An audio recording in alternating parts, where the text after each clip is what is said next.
A continuación, para el trabajo final, mi grupo, integrado por Jefferson Tocte, Gustavo Pérez, Sofía de la Torre, Nayeli León y mi persona, Daniela Torres, escogimos el tema Las etapas de la vida de Jesús. Entonces, estas etapas de la vida de Jesús se encuentran divididas por la infancia, los comienzos apostólicos, la encrucijada crítica, la subida a Jerusalén, pasión y muerte y finalmente la resurrección. Entonces, iniciando con la infancia, tenemos que la vida de Jesús empieza el día en que María acepta la propuesta del ángel Gabriel, la cual se basaba en traer a Jesús al mundo. Jesús nace en un establo de Belén donde se presentan los pastores avisados por los ángeles y los reyes magos, que eran considerados astrónomos en ese tiempo, que habían sido guiados por una estrella en Oriente. Durante este tiempo reinaba Herodes, quien ante el miedo de un nuevo rey ordena la matanza de niños.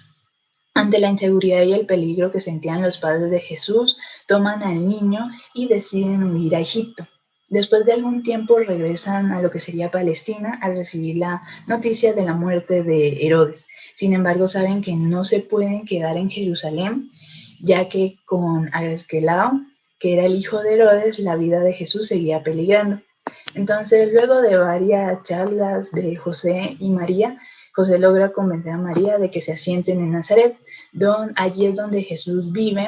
Casi toda su vida se cría y asiste a la escuela bíblica de la sinagoga. Un hecho de destacar durante la infancia de Jesús es que cuando Jesús tenía 12 años sube con sus padres a Jerusalén con el fin de celebrar la Pascua. Cuando regresaban a su hogar, se percatan de que Jesús no iba con ellos. Jesús dura perdido durante 3 días hasta que por fin lo encuentran en el templo en medio de los doctores conversando, escuchando y preguntando. María, preocupada ante que se había perdido, le pregunta que por qué había hecho eso y Jesús responde que se estaba haciendo cargo de las cosas de su Padre, es decir, de las cosas de Dios. Los comienzos apostólicos. Cuando Jesús tenía 30 años, comenzó su misión apostólica pública. Sale de Nazaret y va al río Jordán, donde es bautizado y acepta su vocación como el Mesías. Impulsado por el Espíritu Santo, pasa por el desierto para hacer los últimos preparativos de su vida.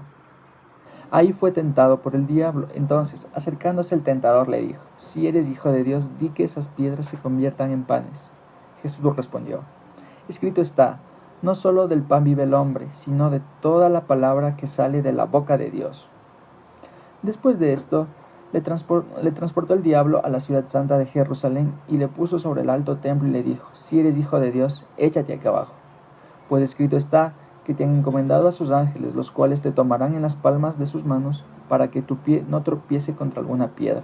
Jesús dijo: escrito está, no tentarás al Señor tu Dios. Y el diablo le subió a un monumento muy encumbrado y le mostró todos los reinos del mundo y le dijo: todas estas cosas te daré si te postras delante de mí y me adoras. Jesús respondió: apártate de mí, Satanás, porque escrito está, adorarás al Señor tu Dios y a Él solo le servirás. Con esto se alejó el diablo. En esta etapa, Jesús necesita animar, fortalecer y confirmar a sus discípulos, confirmarlos en su misión y en la fe de Dios, y por eso los pone a prueba cuestionándoles y poniéndoles las cosas claras, las dificultades y las condiciones para hablarles sobre la encrucijada de Jesús. Ya listo. Jesús hace un alto en el camino con el propósito de reflexionar las situaciones y así planear para el futuro. Se da cuenta en este proceso de que muchas personas le siguen por interés, entonces Jesús habla con sus discípulos con el fin de confirmar su fe, ya que muchas personas creerían que ellos ya tenían un puesto en el reino de los cielos, solo por seguir a Jesús.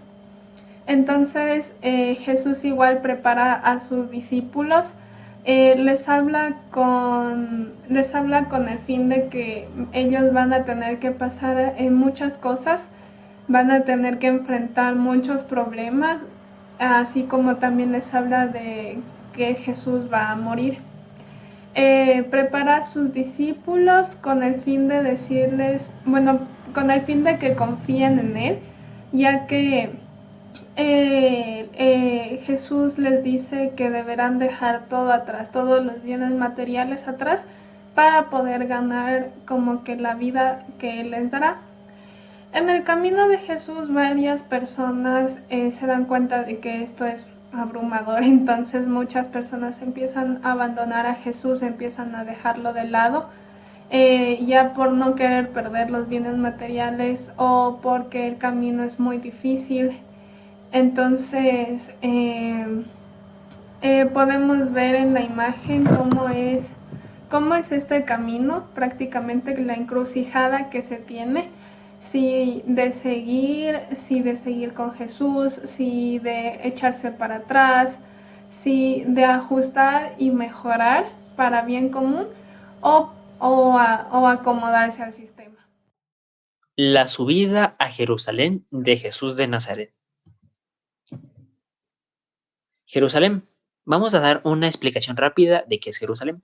Jerusalén es la capital, donde está el templo y los grandes grupos de poder en épocas de Jesús. La celebración de la Pascua. El desenlace final de Jesús lo desencadena la subida a la ciudad santa, Jerusalén.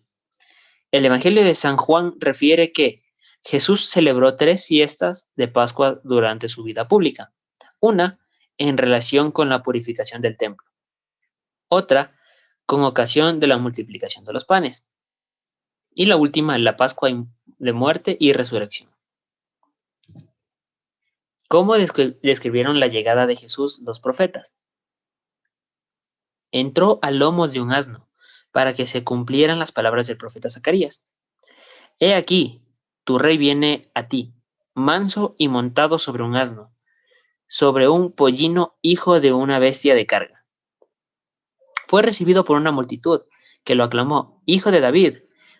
Una proclamación mesiánica, gritan palabras del Salmo 118. Jesús entró cubierto de humildad, montado en un asno, y no como grandes militares y reyes que entraban en caballos. Jesús no solo encontró a Zacarías, la imagen del Rey de la Paz, que llega sobre un burro, sino también la del pastor herido que, con su muerte, trae la salvación. En la siguiente fotografía podemos ver la limpieza de Jesús en el templo. Jesús entró en el templo y echó a todos los que estaban allí vendiendo y comprando. Volcó las mesas de los cambistas y los puestos en los que vendían. Y les dijo, la casa de mi padre es casa de oración, y vosotros la habéis convertido en una cueva de ladrones. Muerte, pasión y resurrección de Cristo. Yo soy la resurrección y la vida. Juan 11. Hace casi 2000 años, en una pequeña aldea ubicada en las afueras de Jerusalén, 2 hermanas vieron enfermar y morir a su hermano. Marta y María amaban de todo corazón a su hermano Lázaro, por lo que su angustia era muy grande, y aunque sus amigos y vecinos intentaron consolarlas, no lo lograron. Tan grande era su pesar que al verlas Jesús se llenó de compasión y lloró. Juan 11. Tal vez no podamos imaginar cómo se sintió Marta cuando el Salvador le dijo las consoladoras palabras.